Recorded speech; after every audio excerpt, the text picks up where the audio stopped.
ناظرین، فروری 2019 میں بھارت نے ایک جھوٹا فالس فلیگ آپریشن پلوامہ میں کیا اور اس کو جواز بنا کے پاکستان کے خلاف حملہ کرنے کی کوشش کی۔ یہ ایک ایسا موقع تھا جب پاکستان کی تینوں مسلح افواج نے ایک بھرپور جواب دیا۔ افواج پاکستان آرمی نے لائن آف کنٹرول پہ بھارت کو باقاعدہ طور پہ جس طرح سے انگیجمنٹ ہوئی ان کو پسپائی پہ مجبور کیا اور فورس کیا کہ ایک ان ریٹن LOC پہ سیز فائر کا اعلان کیا جائے اور اس پہ ایگری کیا جائے۔ پاکستان نیوی، جب بھارتی نیوی کی سب مرین پاکستان کے پانیوں میں آئی تو اس کے سگنیچرز باقاعدہ طور پہ گریب کر لیے گئے، اور اگر کسی سب مرینز کے ایکسپرٹس بتاتے ہیں کہ سگنیچرز گریب ہو جائیں تو دوبارہ وہ کم از کم جنہوں نے سگنیچرز گریب کیے ہیں اس ملک پہ یا اس نیوی کے خلاف حملہ کرنے کے لیے تقریباً ناکارہ ہو جاتی ہے۔ اور سب سے بڑی کامیابی جو پوری دنیا نے دیکھی وہ پاکستان ایئر فورس نے انڈین جہاز گرائے، اور اس کا جب انڈین ڈینائل آئے تو ایک منہ بولتا ثبوت ونگ کمانڈر ابھی نندن کی صورت میں دنیا کے سامنے بھی آیا۔ اور اس وقت بھارتی وزیر اعظم نریندر مودی نے کہا کاش ہمارے پاس رفیل ہوتے تو ہم پاکستان کو سبق سکھاتے۔ امیت شاہ نے پاکستان کو کافی دھمکیاں لگائیں۔ آج جب ہم بیٹھ کے دیکھتے ہیں کہ فروری 2019 اور آج دوبارہ فروری میں بیٹھیں تو کیا کچھ بدلا؟ بھارتی وزیر اعظم نے جو اس خواہش کا اظہار کیا تھا اس پہ کیا بھارت نے عمل کیا؟ اور اس وقت ہمارے ساتھ اس موضوع پہ بات کرنے کے لیے موجود ہیں ایئر مارشل عاصم سلیمان۔ ایئر مارشل عاصم سلیمان صاحب، بہت شکریہ، آپ نے ایک بڑا السٹریس کیریئر پاکستان ایئر فورس میں گزارا اور آپ بھارت میں بطور ایئر اٹیچی بھی پوسٹڈ رہے۔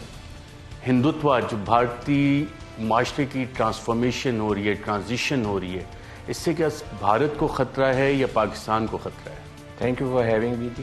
اینڈ سب سے پہلے تو یہ ہے کہ جی بھارت اپنے لیے خود خطرہ ہے، بیکاز جس لائن پہ وہ چلے ہیں اور وہ جو ہندوتوا یا RSS کی جو ساری کلوژن ہو رہی ہے وہ ان کے پورے معاشرے کو خراب کر رہی ہے، اور وہ جو ان کا ایک فائبر تھا for being democracy, for having liberalism and freedom, یہ ساری چیزیں جو ہیں اب انڈیا کے اندر اس طرح نہیں رہیں جس طرح پہلے تھیں۔ ڈیموکریسی تو وہ ہوتی ہے جس کا وہ بڑا شوق سے لوگوں کو بتاتے ہیں کہ جی we are the biggest democracy of the world, یہ بالکل ختم ہو کے رہے گی جب ان کا جو یہ والا سٹانس آیا، بیکاز بھارت جو ہے اس سارے پروسیس کے اندر ایک آٹوکریٹک اسٹیٹ بن چکی ہے، اور جب ایک آٹوکریٹک اسٹیٹ ہو تو وہ کسی دنیا کے نارمز کو ابائڈ نہیں کرتے۔ جب وہ ابائڈ نہیں کریں گے تو پھر ان کی جو فریڈم ہے اپنے لوگوں کے لیے وہ ختم ہوتی جائے گی، اور پھر آپ ایکسٹریمزم کی طرف جانا شروع کر دیتے ہیں۔ آج وہ دنیا کو یہ بلیم دیتے ہیں کہ جی ایکسٹریمزم ہو رہا ہے، ہمارے نیبرہڈ میں ہے۔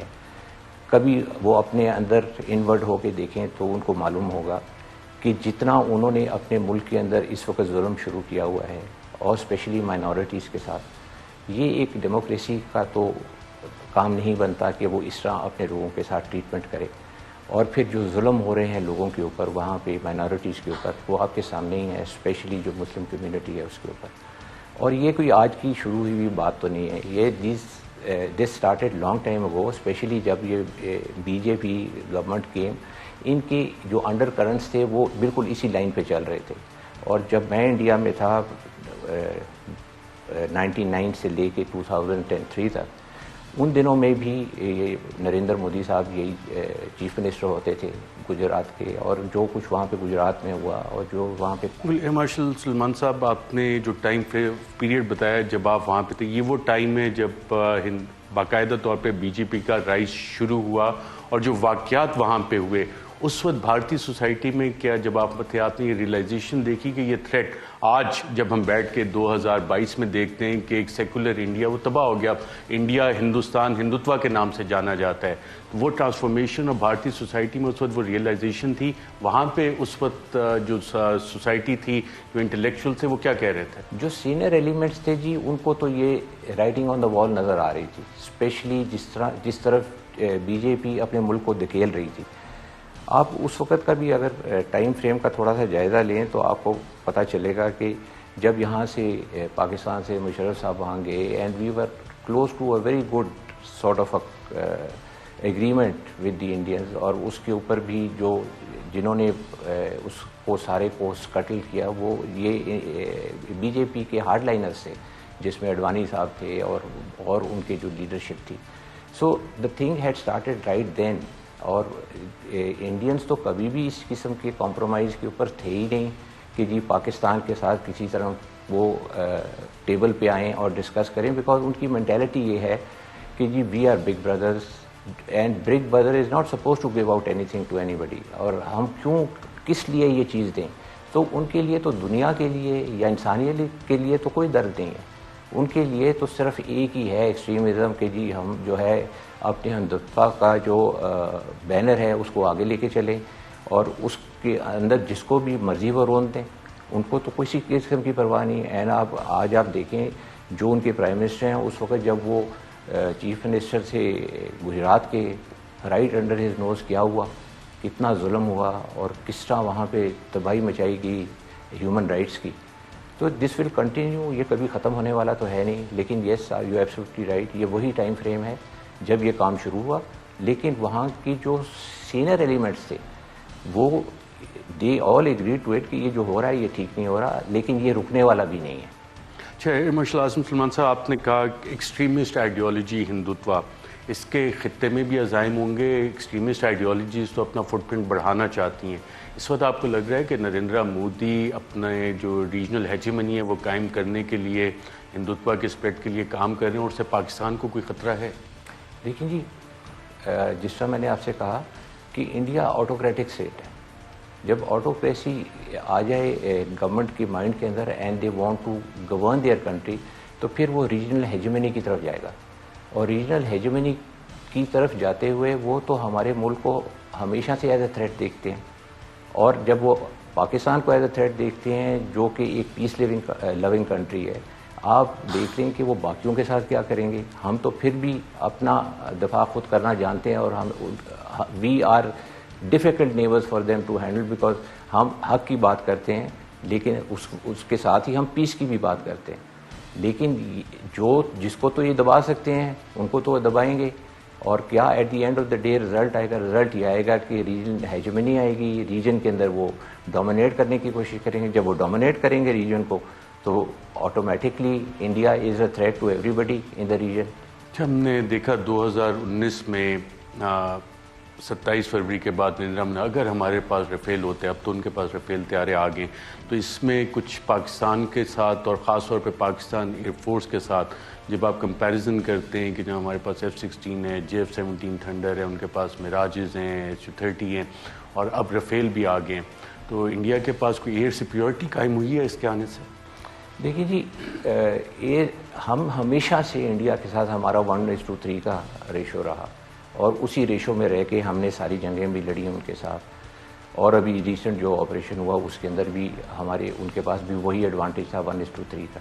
تو یہ نمبرز گیم نے تو کبھی ہمیں نہ تھریٹن کیا اور نہ ہم تھریٹن ہوتے ہیں. البتہ جس وقت آپ ایک نئی انڈکشن کرتے ہیں تو ان کو تو ایک نئی انڈکشن کی ضرورت تھی. ان کو تو ایک فائٹر چاہیے تھا کہ جو ورلڈ کے اچھے فائٹرز میں سے ایک ہو. ہمیں اس طرح کا کوئی مسئلہ نہیں تھا. We already were having a good fleet of F-16. ہم نے اپنے JF-17 کو اچھا خاصا ماڈرنائز کیا ہوا ہے, اور ایک وائبل فورس ہے ہمارے پاس.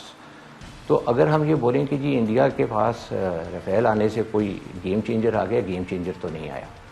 ایک چیز یاد رکھیں کہ جب آپ کمپیئر کرتے ہیں ٹیکنالوجی ٹو ٹیکنالوجی, تو ان کے پاس اگر ہم کہیں کہ Su-30 کوئی اچھا جہاز ہے یا میراج کوئی اچھا جہاز ہے, تو ابھی وہ ریسنٹ آپریشن کے اندر کبھی بھی Su-30 کو پیچھے نہ رکھتے, اور آپ MiG-21 کو آپ نے آگے کر کے مروا دیا. اور اگر آپ کی اتنی ہی اسٹرینتھ تھی ایئر فورس کے اندر کہ وہ آپ اپنے فائٹرز کے اوپر کوئی ریزنیبل رزلٹ اچیو کر سکتے تھے, تو کسی اچھے طریقے سے استعمال کرتے اپنی ایئر فورس کو.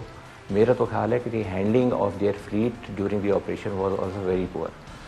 سو اگر آپ بولیں کہ جی ان کے پاس رفیل آ گیا ہے اور وہ کوئی بیلنس میں امبیلنس آ جائے گا, وہ نہیں آئے گا.